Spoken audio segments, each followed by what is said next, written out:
The air in the birthing enclosure of the San Francisco Zoo hung heavy and damp, thick with the earthy scent of straw and the faint, metallic tang of sterile surfaces. Outside, the world was alive with the distant, muffled echoes of a busy city in the year 1971, but inside, a hushed reverence had settled. Fluorescent lights, stark and unforgiving, cast long, clinical shadows across the tiled floor, illuminating the tense faces of the zoo staff. They moved with practiced, quiet efficiency, their movements precise, their expressions a blend of routine professionalism and an underlying, almost unconscious wonder. A small, new life had just entered the world, a western lowland gorilla, her tiny form still slick and vulnerable against the protective bulk of her mother. Hanabi-ko, as she would be named, a delicate Japanese word meaning fireworks child, was a bundle of dark, velvety fur and surprisingly strong limbs. Her eyes, still adjusting to the harsh light, blinked slowly, reflecting the nascent curiosity that would one day define her existence. For now, she was pure instinct, a tiny organism driven by the primal urges of warmth, sustenance, and the comforting rumble of her mother's chest. The air smelled of life and raw earth, a stark contrast to the human-made sterility that surrounded them. Observing from behind a thick pane of glass, a young woman with an earnest gaze and a notepad clutched in her hand watched, a flicker of something more profound than mere scientific interest in her eyes. Dr. Francine Patterson, or Penny, as she preferred, was not just seeing another infant gorilla. She was seeing a universe of untapped potential. The zoo staff, accustomed to the cycle of birth and death, documented the event with dispassionate expertise. Yet, even they, seasoned by years of observation, couldn't entirely suppress the slight softening of their expressions as the infant gorilla instinctively sought her mother's breast. Her tiny fingers, perfectly formed, curled around her mother's fur, a silent testament to the ancient bonds of species. The clatter of equipment, the hushed whispers, the scratch of pen on paper all faded into the background for Penny, whose mind was already spinning with audacious possibilities, a quiet storm brewing behind her calm exterior. The infant, utterly unaware of the ambitious future awaiting her, merely nursed, her small world confined to the warmth and safety of her mother's embrace, a perfect embodiment of unconscious potential. A year later, the scent of fresh pine needles and damp earth replaced the familiar zoo smells for the young gorilla now simply called Koko. The year was 1972, and the world outside her enclosure had shifted, subtly but profoundly. The decision had been made, a bold, unprecedented move that had ruffled feathers and raised eyebrows within the scientific community. Koko, at just 1 year old, had been chosen. Not for exhibition, not for breeding, but for something far more extraordinary, an interspecies communication project. Penny, her determined optimism a palpable force, had orchestrated the delicate transition. Koko's relocation from the San Francisco Zoo to the more intimate, less public research setting at Stanford University had been meticulously planned, every detail considered to minimize stress on the young primate. The journey itself had been a gentle blur of new sensations: the rumble of a vehicle, the shift in air pressure, the unfamiliar, yet calm, presence of Penny's hands. Koko, though still an infant, possessed an adaptive curiosity, her wide, intelligent eyes taking in the new environment with a cautious yet eager interest. The research facility at Stanford was not a zoo, it was a home, albeit one meticulously designed for scientific observation. The atmosphere hummed with academic pioneering, a quiet intellectual excitement that permeated the very walls. The air, though still carrying the faint, earthy scent of Koko, also held the crisp, clean aroma of freshly printed papers and the faint, metallic tang of new scientific equipment. Bookshelves lined the walls, overflowing with texts on linguistics, developmental psychology, and primatology, a silent testament to the monumental task Penny had undertaken. For Penny, this was the culmination of years of dreaming, of battling skepticism, of pushing against the rigid boundaries of conventional thought. She watched Koko explore her new, spacious enclosure, her movements still somewhat clumsy but filled with an innate grace. Penny felt a surge of determined optimism, a conviction that bordered on certainty. She knew, deep in her gut, that Koko possessed an intelligence that transcended mere animal instinct. Her days were now a meticulous ballet of observation, interaction, and documentation. She spoke to Koko constantly, her voice soft and encouraging, introducing her to the nuances of American Sign Language, not as a trainer, but as a teacher, a caregiver, a hopeful bridge between two worlds. The scientific community, however, remained largely unconvinced, watching with a skeptical hope. Was this merely an ambitious young psychologist projecting human traits onto an animal? Or was something truly revolutionary unfolding? Penny understood their doubt. She welcomed it, in a way, knowing that every breakthrough would be met with rigorous scrutiny. But when Koko's small hand tentatively formed a simple sign, a rudimentary gesture for drink, after seeing Penny make it countless times, a thrill ran through Penny, a quiet, internal cheer. It was a fleeting moment, easily dismissed as mimicry, but for Penny, it was a whisper of the profound conversations yet to come. The journey was long, the challenges immense, but in Koko's curious gaze, Penny saw not just an animal, but a potential interlocutor, a voice waiting to be heard. The year 1973 marked the dawn of true, undeniable communication. The atmosphere within the research lab at Stanford had shifted from expectant anticipation to an intense focus, punctuated by moments of breakthrough discovery. The quiet hum of the air conditioning, the rustle of Penny's lab coat, the soft scratch of her pen on paper as she meticulously logged every interaction, these were the constant companions to Koko's dawning linguistic awareness. The enclosure, now Koko's familiar world, smelled faintly of her, a comforting, musky scent mingled with the clean aroma of her toys and the ever-present, subtle scent of human presence. Penny, her eyes often red-rimmed from long nights of observation and analysis, felt an exhilarating validation bloom within her chest. It wasn't just mimicry anymore. Koko was using the signs. Her small, powerful hands, once clumsy in their attempts, now formed the gestures for drink and eat, with a consistency and spontaneity that sent shivers down Penny's spine. The first time Koko signed drink, not in response to a prompt, but purely out of thirst, her eyes fixed on the water fountain, Penny almost dropped her clipboard. It wasn't a learned trick, it was a choice, a clear expression of an internal state. The revelation was profound. It transcended mere conditioned response. Koko wasn't just associating a gesture with a reward, she was associating a symbol with a concept, and then using that symbol to communicate her needs and desires. The meticulous documentation, the reams of videotape, the careful cross-referencing with other researchers, all of it pointed to the same astonishing conclusion.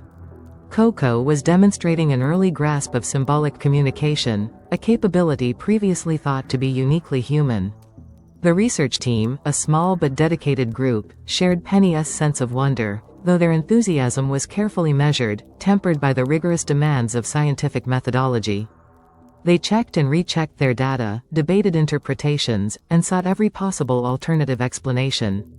But with each passing week, Koko's repertoire grew, and her usage became more precise, more intentional. When Koko would sign, eat, while looking at a banana, then turn to Penny and sign, me, it was no longer a simple request but a declaration of agency. Koko, for her part, seemed to thrive on this new mode of expression. Her psychological state was one of developing awareness, a growing understanding that her gestures held power, that they could bridge the gap between her internal world and Penny's. She would sometimes sign to herself, her fingers moving in quiet contemplation, as if practicing, or perhaps simply enjoying the tactile sensation of language. The air in the lab, once thick with the unspoken questions of the scientific unknown, now resonated with the silent, yet eloquent, conversations unfolding between a gorilla and her devoted teacher, each sign a tiny, miraculous thread weaving a tapestry of shared understanding. By 1975, the tapestry was becoming rich and vibrant, woven with increasingly complex patterns of thought and emotion. The atmosphere within Koko's world at Stanford had blossomed into one of intellectual flourishing and deepening connection. The sterile edges of the research lab had softened, filled now with the sounds of Koko's contented grunts, the rustle of her turning pages in a picture book, and Penny's gentle, encouraging voice as they engaged in daily conversations. The air, always carrying the subtle scent of Koko, now also held the faint sweetness of the fruits and vegetables she meticulously chose for her snacks, often signing her preferences with remarkable precision. Koko's vocabulary had expanded exponentially, a linguistic explosion that left Penny in a state of profound amazement.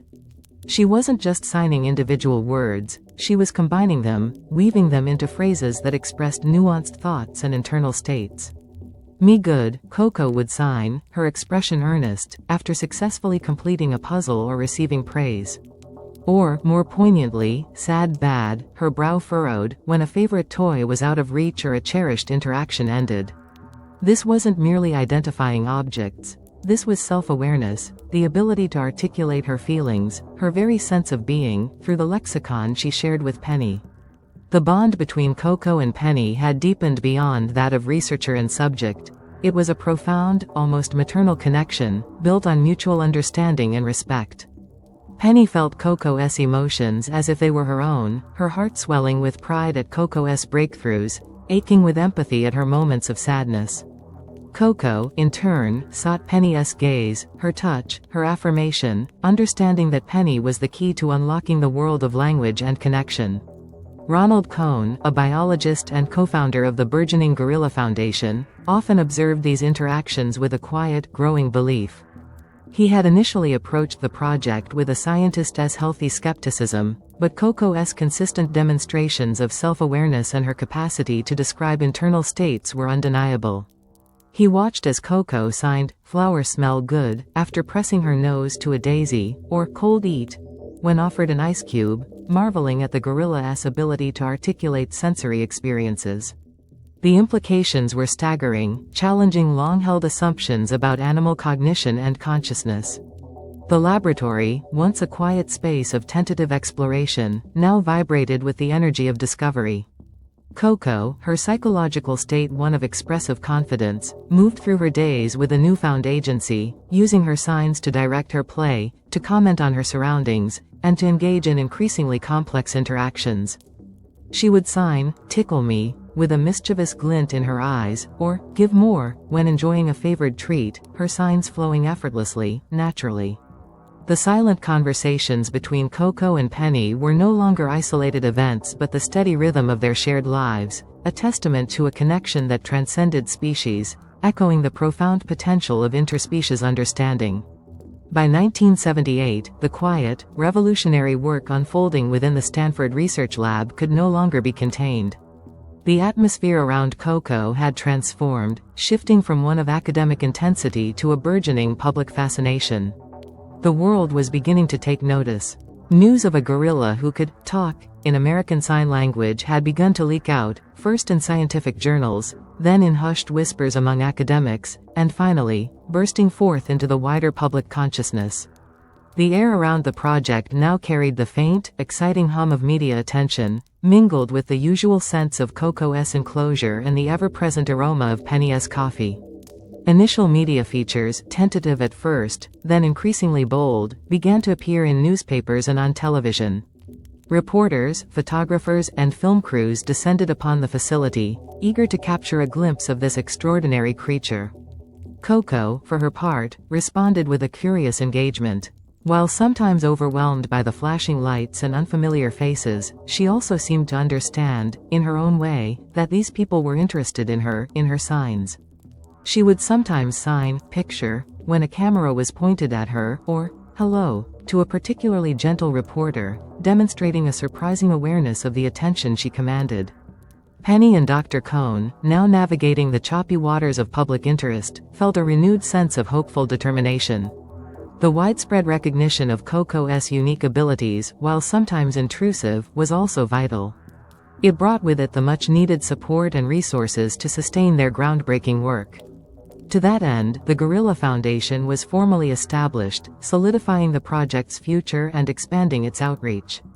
It was a pivotal moment, transforming a scientific endeavor into a public phenomenon, recognizing the necessity of formal organizational support to sustain its mission. The Foundation's purpose was clear: to continue the research into interspecies communication and to ensure Koko's lifelong care. This institutionalization was not just about securing funding, it was about giving Koko's story a permanent platform, a way to share her profound insights with the world.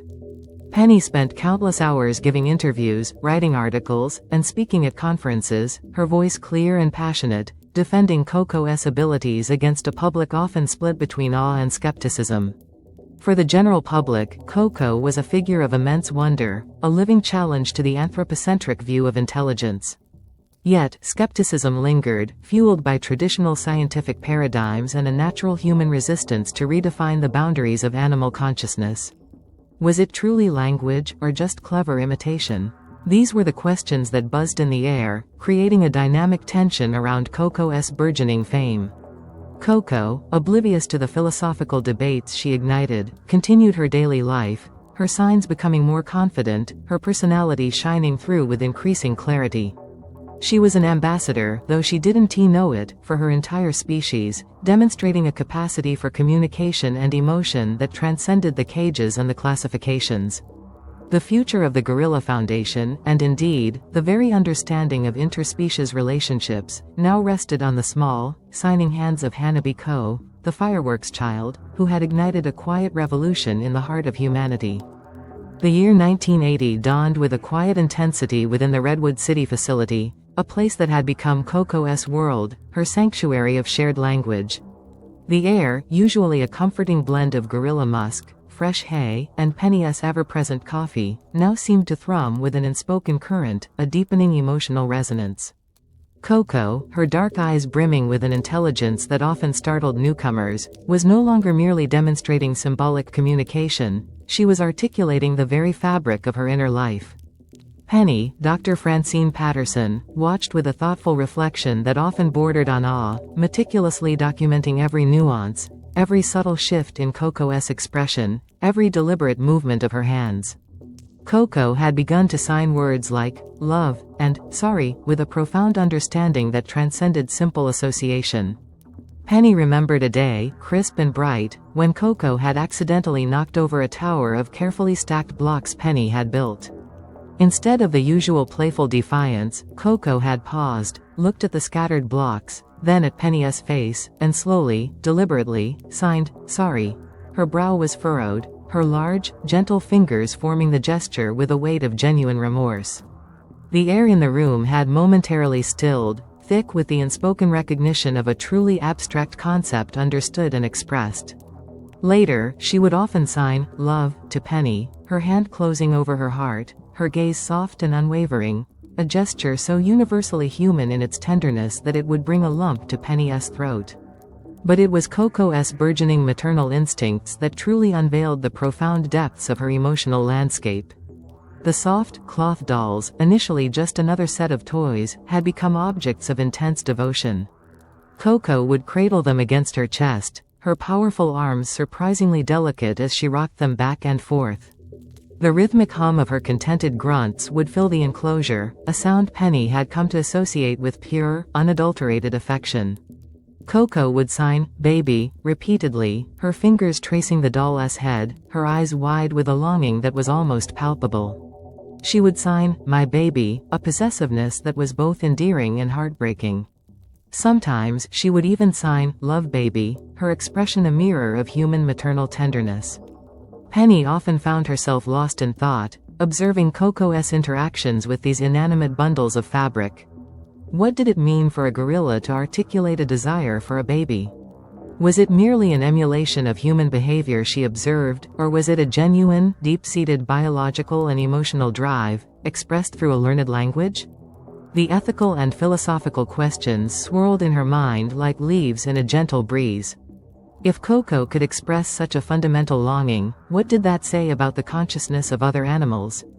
What did it mean for the very definition of personhood?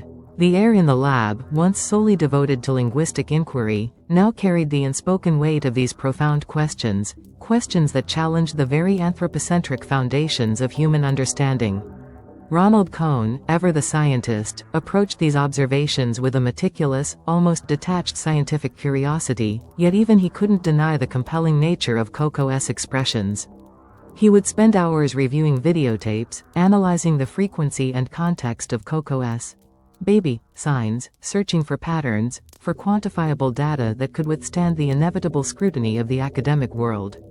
He recorded Koko's gentle grooming of her dolls, the way she would protect them, even scold them playfully with a series of quick, sharp signs, mirroring Penny's own interactions. The scent of the dolls, infused with Koko's unique aroma, became a familiar part of the enclosure's olfactory tapestry, a testament to her constant, gentle attention. While Penny felt the emotional pull, Cohn wrestled with the intellectual implications, understanding that Koko was pushing the boundaries of what science believed possible for a non-human primate. Her deepening longing, expressed so clearly, was an emotional unveiling that promised to reshape scientific understanding. 2 years later, in 1982, the quiet hum of academic pioneering had been replaced by the sharper, more dissonant notes of academic contention. The air within the Gorilla Foundation's facility, now firmly established, felt thicker, heavy with the unspoken pressures of scientific scrutiny and the ever-present shadow of funding challenges. The scent of Koko's familiar world, the hay, the faint gorilla musk, the clean tang of her toys was now subtly overlaid with the less pleasant aroma of intellectual battle, the faint, metallic tang of stress. Penny, her determined optimism now tempered by a defiant conviction, found herself spending more time defending Koko's work than actively engaging in new discoveries. The criticism, once a murmuring undercurrent, had swelled into a tide of professional doubt from segments of the scientific community. Papers appeared in journals, not celebrating Koko's linguistic prowess, but dissecting it, questioning its validity. The prevailing argument, a persistent thorn in Penny's side, was that Koko's communication was merely a sophisticated form of operant conditioning. That she was simply performing learned behaviors, associating signs with rewards, rather than truly grasping the abstract concepts of language. Penny would pace her small office, the floorboards creaking softly under her feet, stacks of rebuttal papers piled high on her desk. The harsh glare of the overhead fluorescent lights reflected off her glasses as she reread critical analyses, her jaw tight. "They don't see her," she would murmur to herself, her voice barely a whisper, "they don't know her." The frustration was a constant companion, a dull ache beneath her ribs. How could they dismiss the nuances, the spontaneity, the obvious emotional depth she witnessed daily? She remembered Koko signing, "Flowers smell good," after pressing her nose to a rose, a phrase that went beyond simple naming. She remembered the "sorry" sign, the "love" sign. These were not mere tricks for a treat. This was genuine communication. Cohn, strategic determination etched onto his features, took on the grueling task of navigating the political landscape of scientific funding and peer review. He spent countless hours on the phone, his voice calm and measured, even as he internally bristled at the skepticism. He prepared elaborate presentations, packed with data, videotapes, and meticulous linguistic analyses, traveling to conferences where he faced a barrage of challenging questions. The Gorilla Foundation, though growing in recognition, still operated on a shoestring budget, and the constant need to justify their groundbreaking work to skeptical funding bodies was exhausting. The pressure was immense, a silent weight that pressed down on the entire team. Meanwhile, Koko, in her large, comfortable enclosure, remained largely unaffected by the academic storm raging around her. Her routine was her anchor. The rising sun, the morning meal, the playful interactions, the quiet moments of signing with Penny, these were the rhythms of her day. She would still sign, "baby," to her dolls, still demand her favorite juice with a firm, clear gesture, still engage in playful chases with her caregivers. Her psychological state was one of an unaffected routine, a steady inner world that the external debates could not penetrate. The rustle of paper, the hushed, urgent conversations of the human team, the occasional, more formal visitors. Koko registered these shifts in atmosphere, perhaps sensing a change in Penny's mood, but the deeper meaning of the intellectual sparring remained beyond her grasp. She was the subject, the center of the storm, yet she moved through it with the innocent grace of a creature entirely devoted to the simple, profound act of living and communicating. Penny knew, with a certainty that defied all criticism, that Koko was speaking not just for herself, but for an entire hidden world. The longing in Koko's eyes, so clearly expressed in her signs for "baby," had become an undeniable force. So, in 1984, a new chapter began, marked by a hopeful integration and careful observation. The scent of anticipation hung in the air, mingling with the familiar smells of Koko's space, and now, the subtle, new scent of an arriving stranger. Michael, a young male Western lowland gorilla, was brought to the Gorilla Foundation. His presence was intended to alleviate Koko's loneliness, to provide companionship, and perhaps, eventually, to fulfill that deep-seated maternal yearning. The decision to introduce Michael had not been taken lightly. It was a complex undertaking, fraught with both hope and inherent uncertainties. Cohn, their anxious optimism a palpable force, had meticulously planned every detail of Michael's arrival and his initial introduction to Koko. The logistics were immense. A carefully designed separate enclosure, a period of quarantine, and then, the slow, cautious process of allowing the two gorillas to become aware of each other's presence. Koko, for her part, exhibited a cautious curiosity. When Michael first arrived, a flurry of new sounds and smells wafting into her world, she approached the mesh barrier separating their enclosures with a tentative grace. Her eyes, usually so direct, were wide, observing the newcomer with a mixture of apprehension and undeniable interest. She would sign, "New Gorilla," to Penny, her fingers moving slowly, as if processing the profound shift in her environment. She watched Michael's energetic movements, his playful exploration of his new space, sometimes mimicking his gestures, sometimes retreating to the safety of her favorite tire swing. The air between them, though physically separated, crackled with unspoken communication, a silent assessment.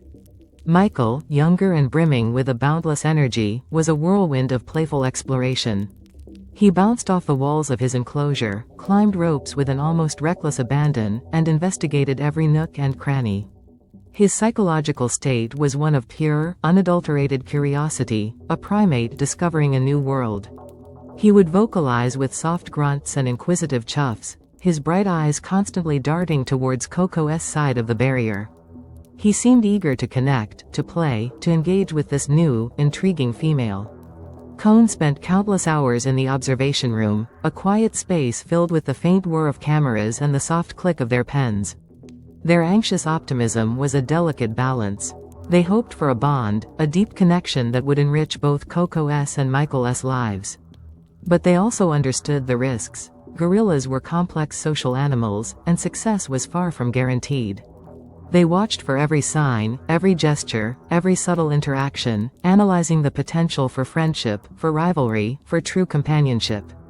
The air in the observation room was thick with unspoken prayers and scientific hypotheses. The initial phase was a dance of tentative glances, soft vocalizations across the barrier, and the slow, deliberate exchange of scents carried on the air.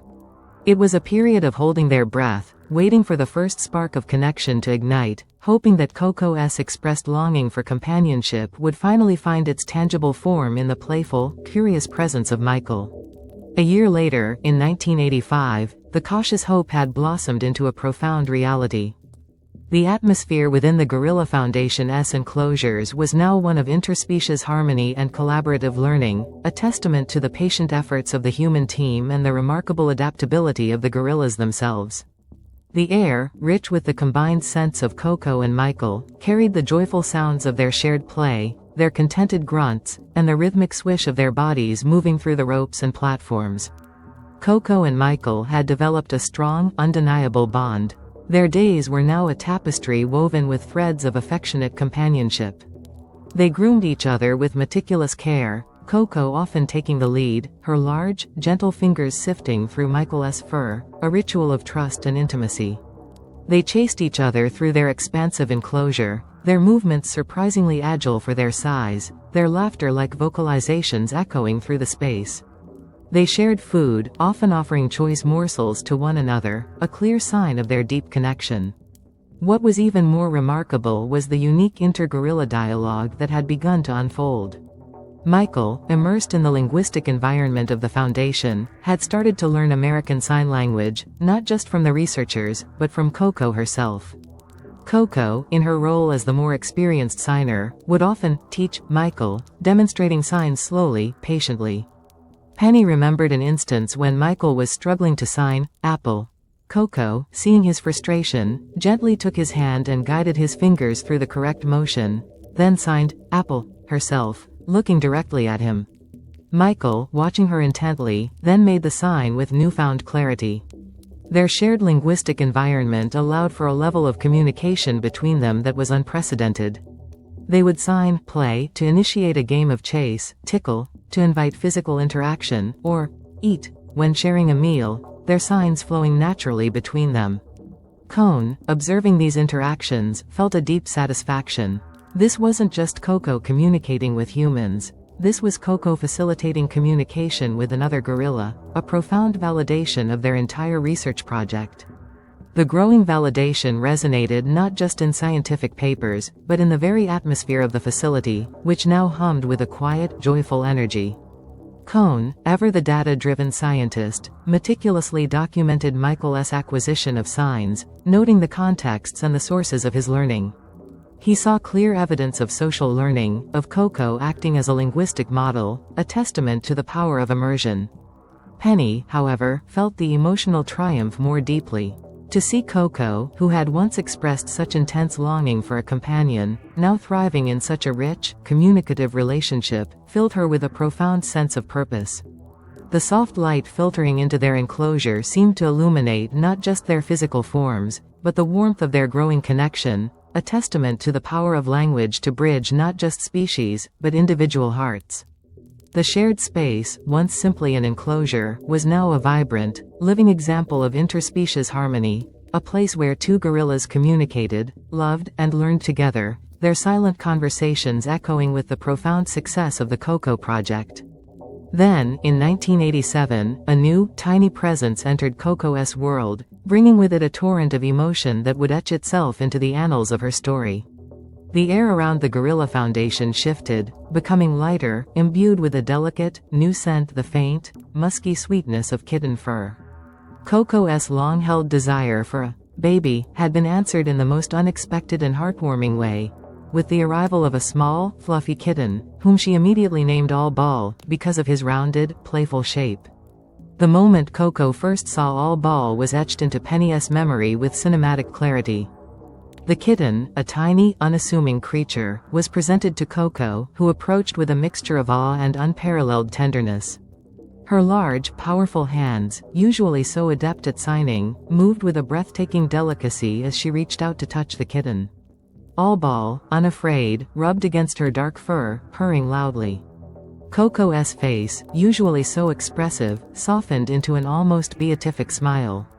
She immediately signed, baby, and cat, then, love, her fingers closing gently over her heart. It was a moment of pure, unadulterated joy, a profound empathy unfolding before Penny's eyes. Koko's nurturing of All Ball was a wonder to behold. She treated the kitten as her own child, cradling him, grooming his soft fur with her lips, and carrying him around in the crook of her arm or on her back, just as a mother gorilla would her infant. She would sign, soft, as she petted him, good, as he purred against her. Michael, too, seemed to accept the tiny newcomer, observing with a playful curiosity, occasionally nudging All Ball gently with his nose. The enclosure, now filled with the delicate sounds of a kitten's purr and Koko's soft coos, became a haven of interspecies affection. Cohn watched, deeply moved, witnessing Koko's maternal instincts bloom in full, glorious color. The public, through early media reports, became captivated by the story of the gorilla and her kitten, their hearts swelling with public sympathy for this extraordinary bond. But the idyll was tragically short-lived. The atmosphere, once so light and joyful, abruptly turned somber, heavy with a heartbreaking loss. One afternoon, All Ball, in his youthful adventurousness, managed to slip out of the enclosure. A frantic search ensued, the sanctuary staff combing the grounds, their faces taut with worry. The hours stretched into an agonizing eternity, the silence in Koko's enclosure broken only by her anxious whimpers and her repeated signs of cat? And where? The news, when it came, was devastating. All Ball had been hit by a car on a nearby road. Penny had to deliver the crushing blow to Koko. She sat with the gorilla, her own voice thick with unshed tears, and slowly signed the terrible truth. Koko's reaction was immediate and profound. Her eyes, usually so bright, filled with a primal sadness. She began to sign, sad, bad, cry, her large hands moving with a raw, desperate energy. She whimpered, a low, mournful sound that tore at Penny's heart.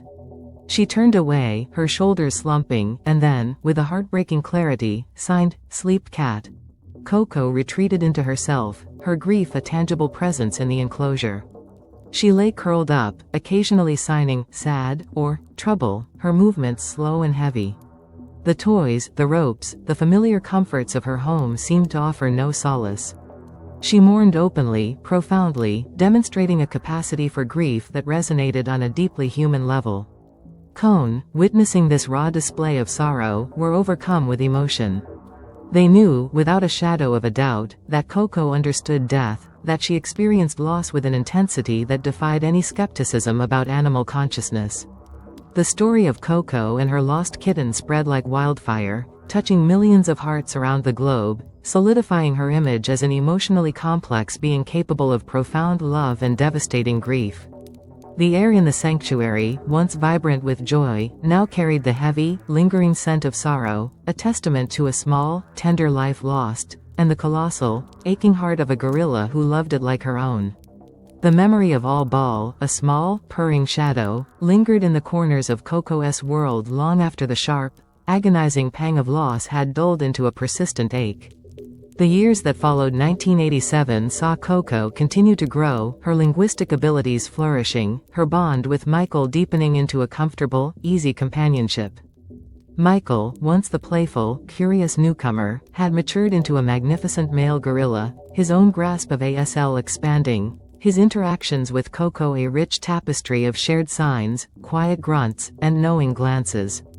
They were a pair, two immense, intelligent beings moving through their sanctuary, their lives intertwined, their silent conversations a testament to the extraordinary bridge Penny and Dr. Cohn had built.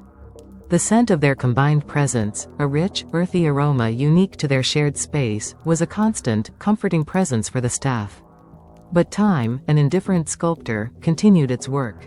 By 1998, a subtle change began to permeate the air around Michael. It wasn't a sudden shift, but a gradual, insidious creeping of decline. The robust energy that had once defined him began to wane. His movements, once fluid and powerful, grew slower, a little more deliberate. His breath, usually deep and even, sometimes caught, a slight rasp in his throat. The vibrant, deep brown of his eyes seemed to lose a fraction of their spark, replaced by a quiet weariness. Francine Patterson felt at first, a tightening knot of dread in her stomach. She knew Michael's history, his genetic predispositions. Her heart, so deeply entwined with these animals, ached with a premonition she desperately tried to deny. She watched him with an intensity that bordered on obsession, noting every cough, every missed sign, every moment of unusual lethargy. The sanctuary, usually a place of vibrant activity, began to take on a somber reality, a hushed undertone of unspoken fear. The scientific equipment, once used for measuring linguistic breakthroughs, was now turned to monitoring heart rates, blood pressure, the subtle, terrifying indicators of a body slowly failing. The air, typically a blend of hay, fruit, and gorilla, now carried the faint, medicinal tang of veterinary supplies, a stark reminder of the encroaching illness. Koko, with her profound sensitivity, felt it too. She would often sit closer to Michael, her large hand gently resting on his arm, her brow furrowed in concern. She would sign, "Michael tired," or "Michael sick," her questions directed at Penny, her eyes pleading for reassurance that Penny could not honestly give. The language they had built, once a tool for connection and discovery, now became a conduit for fear and impending sorrow. Penny would sign, "Michael rest," or "Michael sleep," trying to convey comfort, even as her own voice trembled.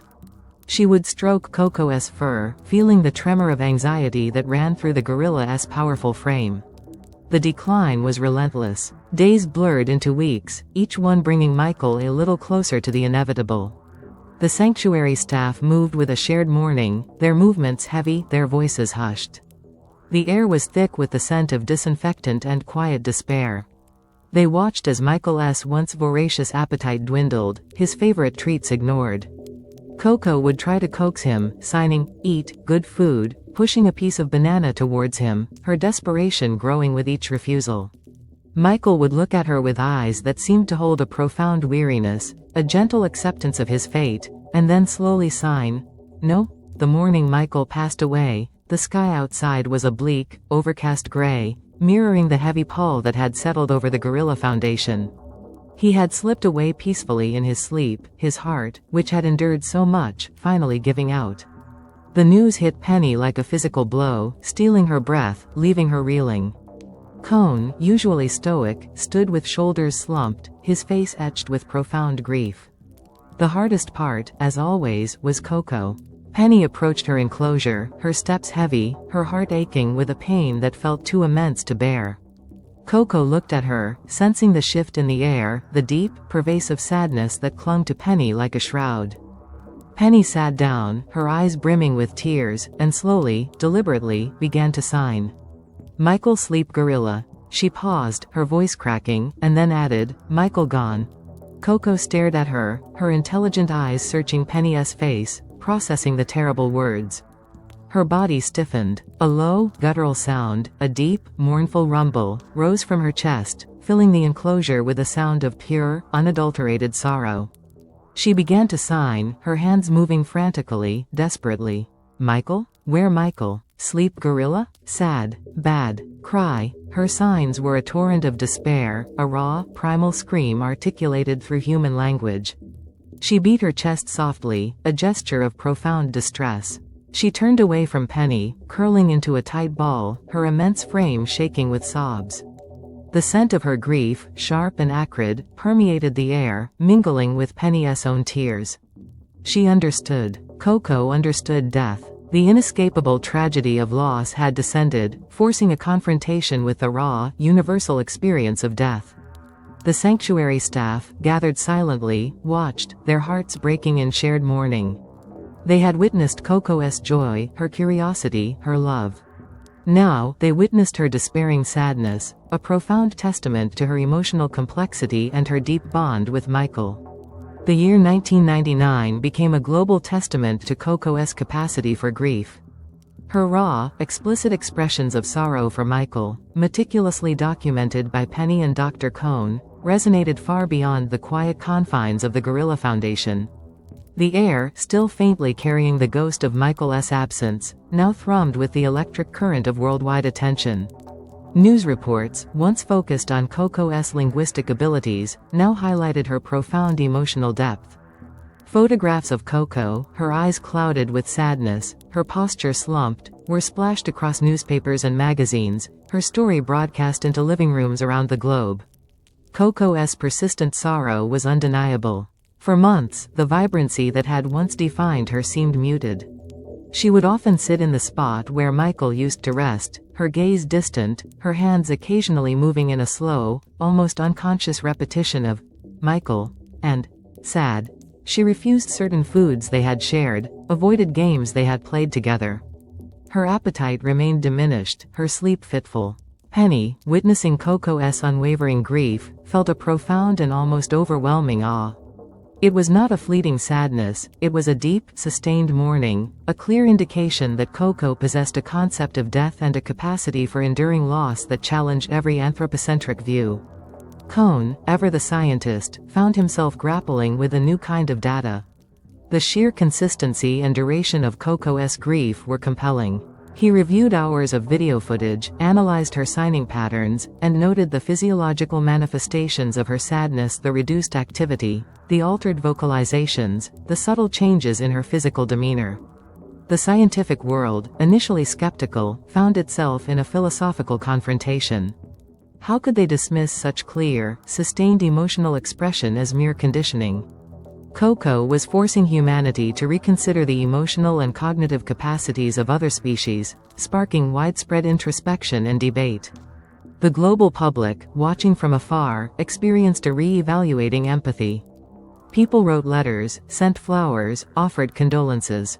The story of a gorilla mourning her companion touched a universal chord, breaking down the perceived barriers between human and animal experience. Koko became not just a scientific marvel, but a symbol of shared emotion, a bridge between species that transcended language. Penny and Cohn, though still deeply grieving Michael themselves, understood the immense significance of Koko's public mourning. It was a powerful, undeniable argument for the sentience and emotional complexity of gorillas, amplifying their message of conservation and respect for animal life. The air around the foundation, though heavy with Koko's persistent sorrow, also vibrated with the hopeful resonance of a world slowly, reluctantly, opening its heart to a deeper understanding of its fellow creatures. As the new millennium dawned, the year 2000 brought with it a cautious hope, an attempt to mend the profound emptiness left by Michael's passing. The air in Koko's sanctuary, while still holding the faint, lingering echo of absence, now also carried a new, unfamiliar scent, the subtle, fresh aroma of a new arrival. Ndume, another male western lowland gorilla, was introduced to Koko, a carefully considered decision by Penny and Dr. Cohn. He was intended not as a replacement for Michael, but as a new companion, a potential mate, a presence that might, in time, alleviate Koko's deep-seated loneliness. The process of integration was slow and careful, a delicate dance of observation and gentle interaction. Penny and Cohn, their sustained optimism a fragile thing, understood the enormity of the task. Koko's heart had been deeply wounded, and trust, once broken, was not easily rebuilt. Ndume, a magnificent, younger male, arrived with a patient engagement, a quiet curiosity that belied his powerful physique. He was a creature of innate calm, his dark eyes intelligent and observant, taking in his new surroundings and the formidable female who would be his companion. Koko's initial reaction was one of reserved curiosity. She approached the mesh barrier separating their enclosures with a deliberate slowness, her movements almost imperceptibly cautious. She studied Ndume with an intensity that seemed to weigh his every gesture, every scent, every sound. She would sign, "New Gorilla," to Penny, her signs slow and questioning, a clear indication of her awareness, but also her hesitation. The memory of Michael, of their shared history, hung unspoken between them, a silent sentinel guarding her heart.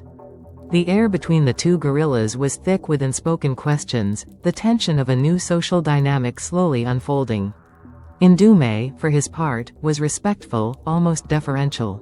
He understood, in his own gorilla way, that Koko was older, established, and carried a weight of experience. He would observe her from a distance, occasionally offering a soft, reassuring grunt, or a gentle, non-threatening vocalization. He was not demanding, not boisterous like Michael had been in his youth.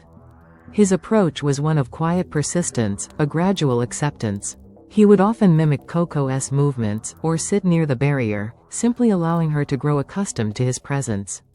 The psychological state of both gorillas was a mirror of the atmosphere. Koko's reserved curiosity met Ndume's patient engagement. Penny and Cohn, from their observation posts, watched every interaction with meticulous detail.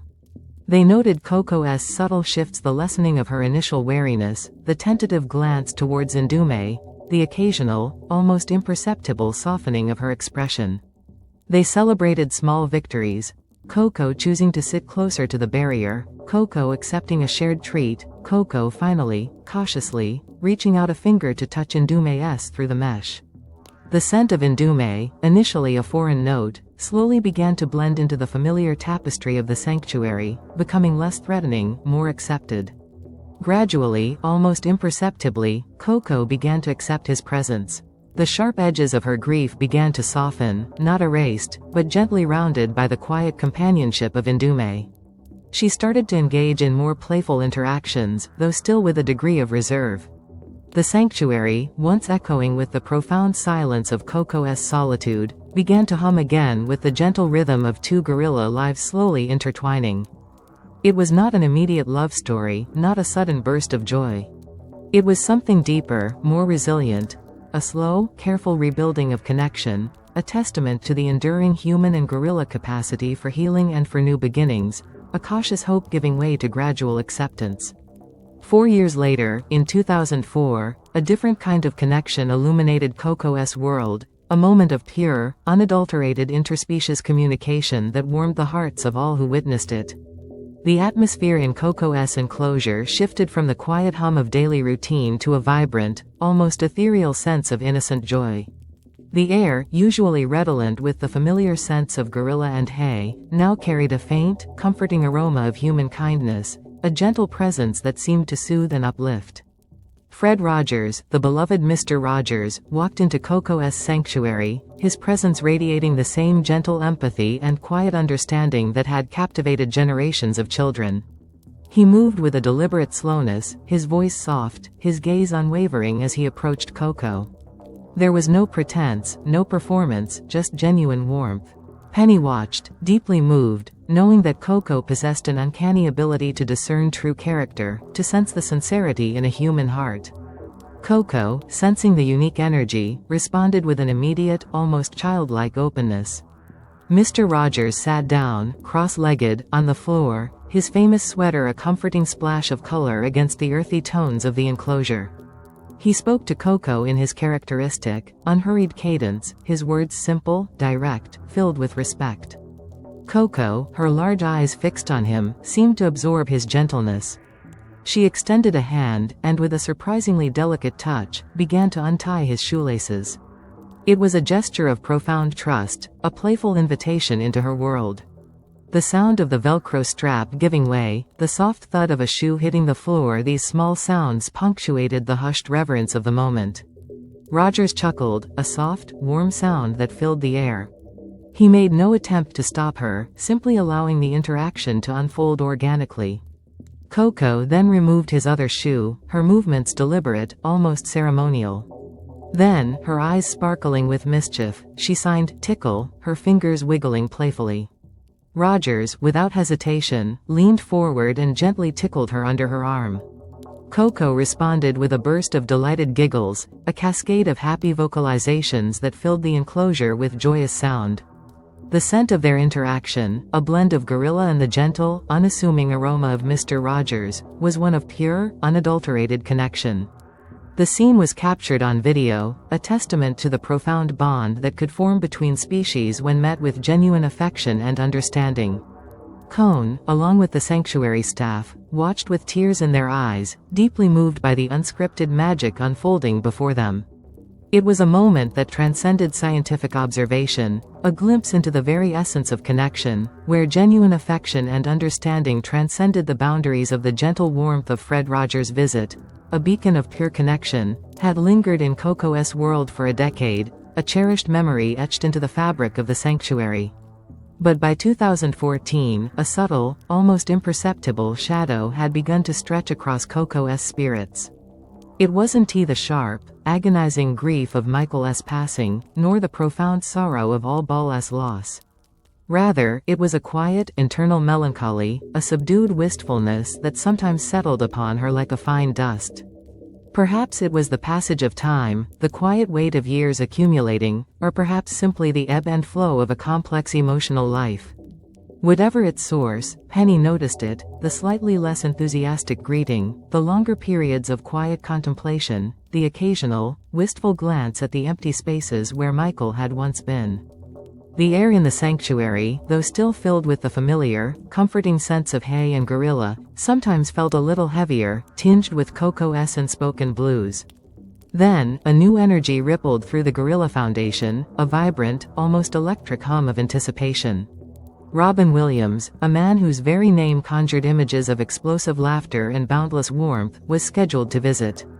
Cohn watched Koko closely, hoping that this unique personality, so renowned for his improvisational genius and compassionate spirit, might reach her in a way no one else could. The atmosphere, usually one of focused observation, now vibrated with a joyful revelation, a sense of therapeutic laughter waiting to unfold.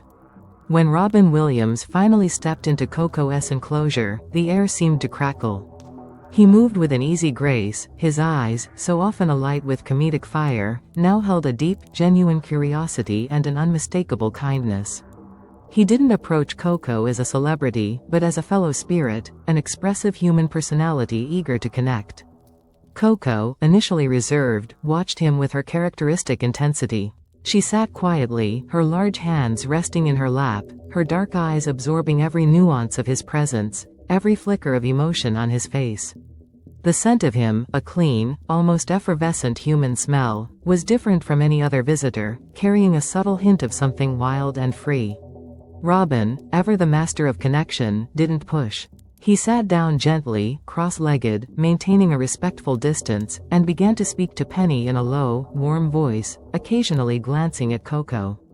Then, he turned his attention to Koko, his face softening, a playful glint entering his eyes. He began to make silly faces, exaggerated expressions that would usually elicit a chuckle from a child. Koko, at first, remained impassive, her gaze unblinking. But then, a flicker, a tiny spark of interest, began to dance in her eyes.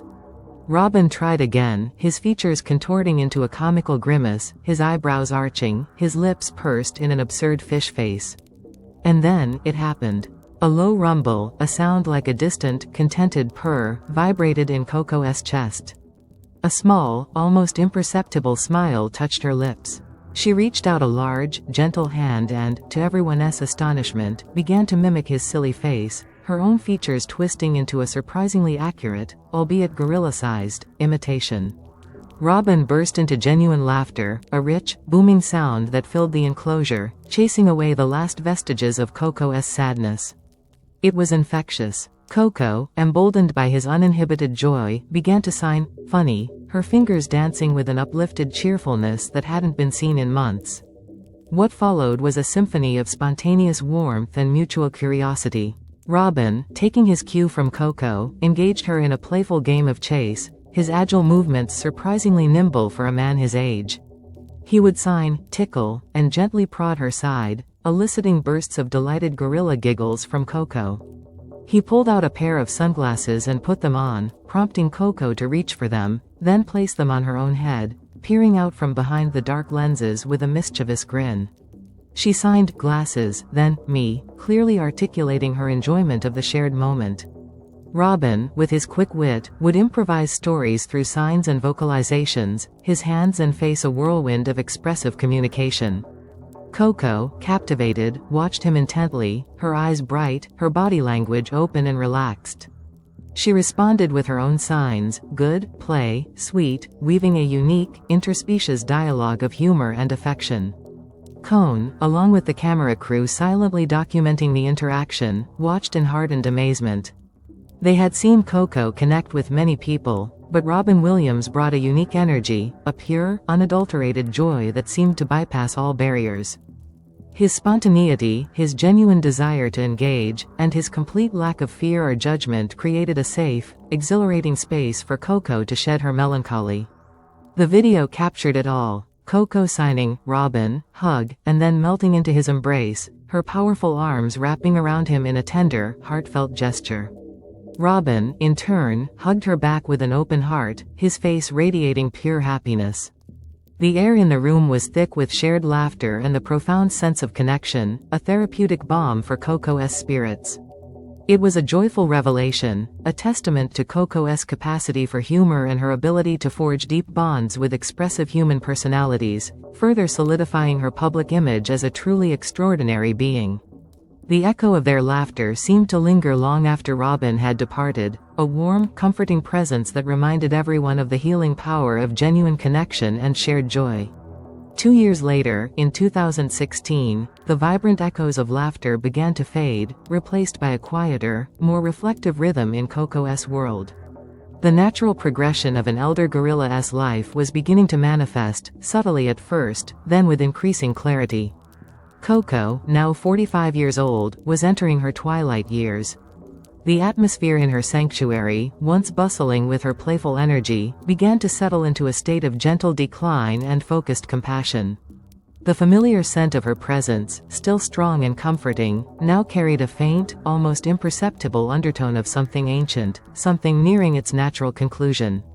Her movements, once so fluid and powerful, now carried a new deliberate quality. The powerful arms that had once effortlessly propelled her through ropes and swung her from platforms now moved with a slower, more measured grace. Penny noticed the subtle creak in Koko's joints as she rose from a resting position, the slight hesitation before she climbed a favorite perch. Her morning routines, once performed with a brisk efficiency, now took longer. She would spend more time simply resting, her immense form nestled into a pile of soft blankets and hay, her eyes often half closed in peaceful contemplation. While her communication remained remarkably clear, her overall energy reserves undeniably diminished. She still signed with precision, still expressed her desires and observations, but the sheer volume of her daily interactions began to decrease. Her signs, though articulate, were often simpler, focused on immediate needs or gentle observations of her surroundings. Eat, drink, rest, good, sleep. These were the frequent declarations, uttered with a quiet authority that spoke of a peaceful resignation. She still enjoyed her books and painting, but her sessions were shorter, her focus less sustained. The vibrant curiosity that had defined her youth now manifested as a serene contentment, a deep satisfaction with the simple pleasures of her existence. Cohn, their hearts heavy with the inevitable march of time, responded with an unwavering, attentive devotion. Koko's increased need for specialized care and monitoring became their paramount concern. The veterinary team made more frequent visits, their hushed consultations a constant presence in the background.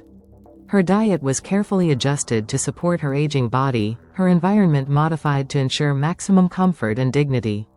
Ramps were added to make climbing easier, softer bedding provided for her joints, and the temperature of her enclosure was meticulously regulated to her comfort. The sanctuary environment itself seemed to take on a growing serenity, a quiet reverence for the remarkable life unfolding within its walls.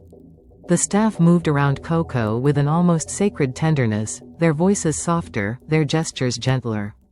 They understood that every interaction was precious, every shared moment a gift. Penny spent countless hours simply sitting with Koko, stroking her fur, signing comforting words, sharing silent companionship. She would watch Koko sleep, her chest rising and falling with a steady, peaceful rhythm, and feel a profound love swell within her. There was no denying the sadness of watching such a magnificent being decline, but there was also an immense honor in providing comfort and care during these final, sacred years. Koko, in her peaceful resignation, seemed to accept this new phase of life with an innate wisdom. Her large, intelligent eyes, though sometimes clouded with age, still held a deep understanding, a quiet acceptance of her journey's end. The air, now carrying the faint, comforting scent of warm blankets and gentle care, became a testament to the profound bond between Koko and her human family, a bond that deepened even as her physical strength waned. As 2017 dawned, the urgency in the hearts of Penny and Dr. Cohn intensified. Koko's gentle decline served as a powerful, unspoken catalyst. Her time was finite, and with each passing day, the imperative to solidify her legacy, to amplify her voice, grew stronger. The atmosphere within the Gorilla Foundation shifted from one of quiet care to urgent advocacy and enduring inspiration. The very air seemed to hum with purpose, permeated by the familiar sense of Koko's presence, now overlaid with the crisp, almost metallic tang of printed materials and the subtle aroma of new technology being deployed for outreach. Koko, though physically slowing down, remained the silent ambassador for her species, her very existence a living sermon on interspecies empathy. The Gorilla Foundation redoubled its public outreach efforts, transforming Koko's personal narrative into a global call to action for gorilla conservation. Educational programs were revamped, their core message resonating with the poignant reality of Koko's advancing age. Media campaigns were launched with renewed vigor, featuring powerful images and videos of Koko throughout her life, emphasizing her groundbreaking communication and her profound emotional depth. The message was clear. Koko had shown humanity the intelligence and sentience of gorillas. Now it was humanity's turn to protect them. Cohn, driven by a passionate stewardship, worked tirelessly. They gave interviews, authored articles, and spoke at conferences, their voices imbued with a quiet intensity. They shared stories of Koko's love, her humor, her grief, weaving a narrative that captivated hearts and minds. They emphasized the critical threat faced by Western lowland gorillas in the wild, drawing a direct line from Koko's expressive eyes to the plight of her wild cousins. The aim was not just to inform, but to inspire a growing awareness in the global public, to transform abstract conservation efforts into deeply personal connections. The Foundation's website was updated with new content, featuring interactive exhibits on Koko's language, her relationships, and the threats to gorilla habitats. Social media campaigns reached millions, sharing daily updates of Koko's gentle life and interspersed with urgent calls for donations and advocacy. The staff, united in their dedication, became an army of advocates, each person sharing Koko's story with passion and conviction. The feeling was one of racing against time, a desperate hope that Koko's extraordinary life could leave an indelible mark, ensuring the survival of her species long after she was gone. Koko, in her peaceful repose, seemed to understand her role. She would occasionally watch the flurry of activity around her with a serene gaze, sometimes signing, "good," when Penny spoke of the Foundation's work. She was the heart of it all, the enduring inspiration, her wisdom and grace radiating outwards, shaping the narrative.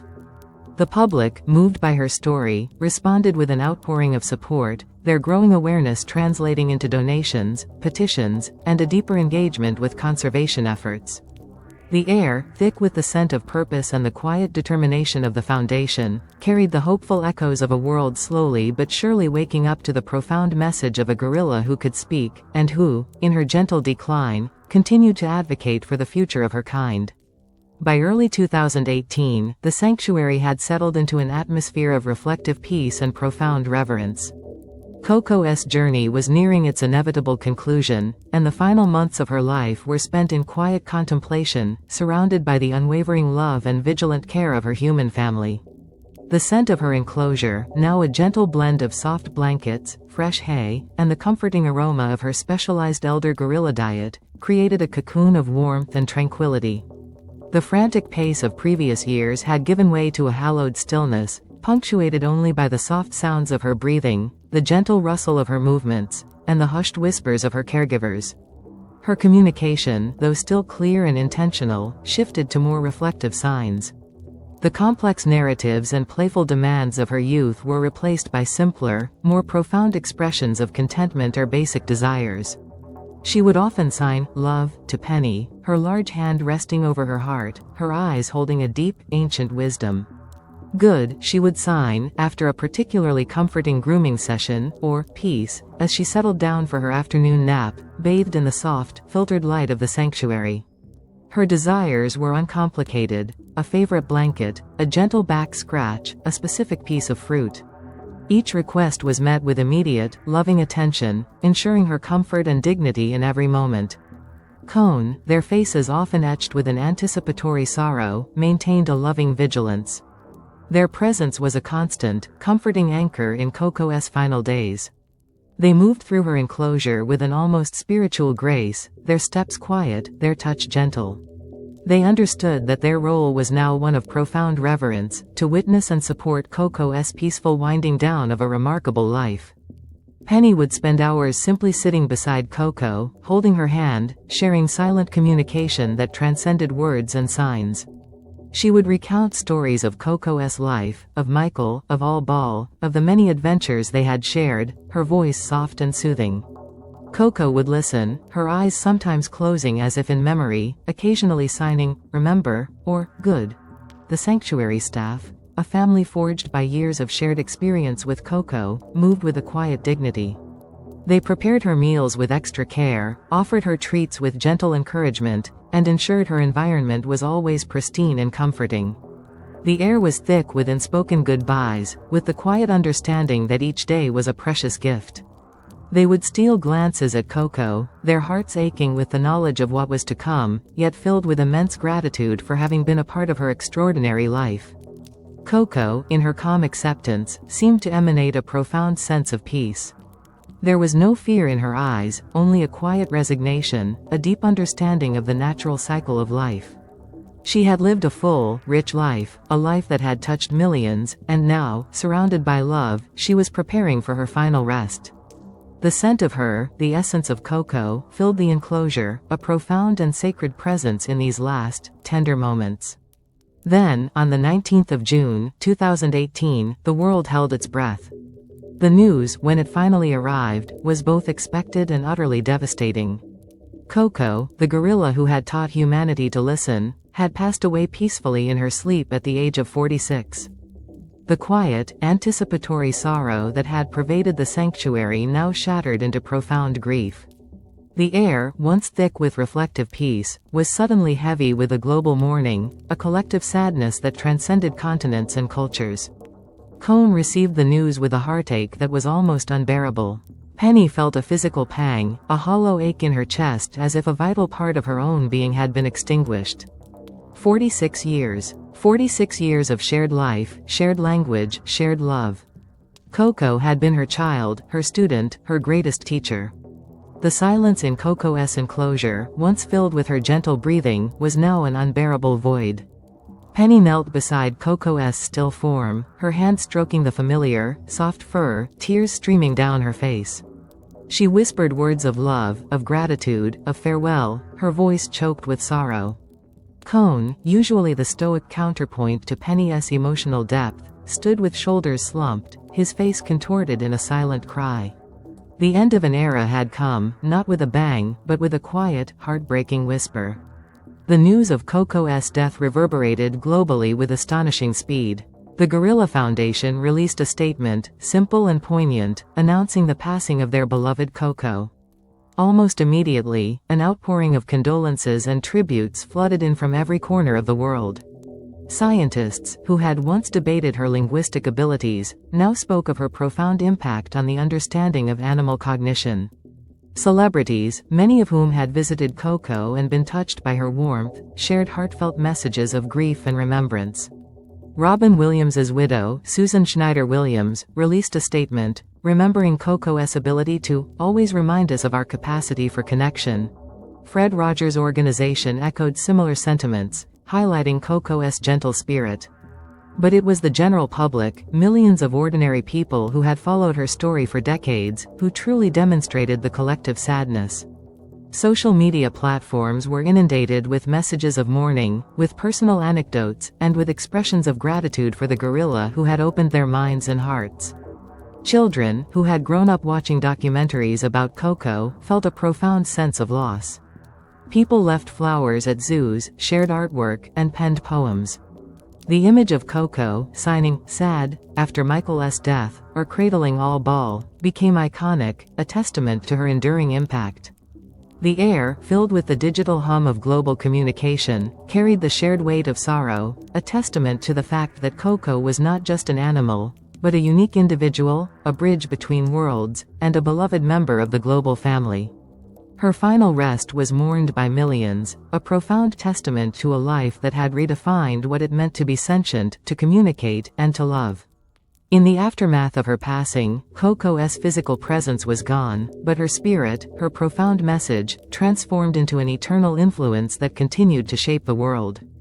2018, and the years beyond, became a period of lasting legacy and future inspiration for the Gorilla Foundation and the broader scientific and conservation communities.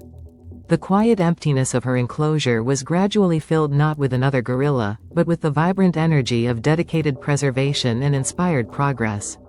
Cohn, though forever marked by their profound grief, channeled their sorrow into an unwavering commitment to Koko's legacy. The Gorilla Foundation, now operating without its star ambassador, intensified its efforts to continue her work. Koko's life's work became the foundation for new studies in animal cognition, ethics, and conservation. Her extensive vocabulary, her spontaneous sign usage, her nuanced expressions of emotion and abstract thought, all of it constituted an unparalleled dataset, a treasure trove for researchers seeking to understand the inner lives of other species. Scholarly articles continued to be published, delving deeper into the linguistic and psychological implications of her communication, cementing her place as a pivotal figure in interspecies communication. Educational initiatives expanded, reaching even wider audiences. Koko's story, now imbued with the added poignancy of her absence, became an even more powerful tool for teaching empathy and environmental stewardship. Documentaries were re-released, books were updated, and interactive online platforms were developed, all designed to ensure that Koko's voice, though silent, would continue to resonate for generations to come. Children in classrooms around the world learned about the gorilla who could sign, fostering a sense of wonder and respect for the natural world. The Foundation's mission evolved, focusing explicitly on perpetuating Koko's message that gorillas are intelligent, emotional beings deserving of protection. Ndume, Koko's last companion, continued to live at the sanctuary, a living link to Koko's presence, cared for with the same devotion. Cohn dedicated themselves to ensuring that Koko's vast archive of videos, data, and personal observations would be meticulously preserved and made accessible to future researchers, inspiring progress in fields far beyond primatology.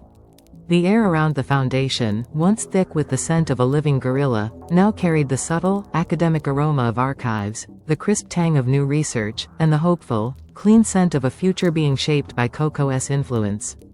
Her life had challenged anthropocentric views, forcing humanity to reconsider its place in the animal kingdom. Her death, in turn, solidified her as a symbol of connection, a testament to the boundless potential of interspecies understanding. Koko, the fireworks child, had not only ignited a revolution in communication, but had left behind an enduring light, a beacon guiding humanity towards a more compassionate, more interconnected future. Her legacy was not just a collection of scientific findings, but a profound shift in consciousness, an eternal influence that ensured her remarkable story would continue to inspire, educate, and move hearts long after her final, peaceful sleep.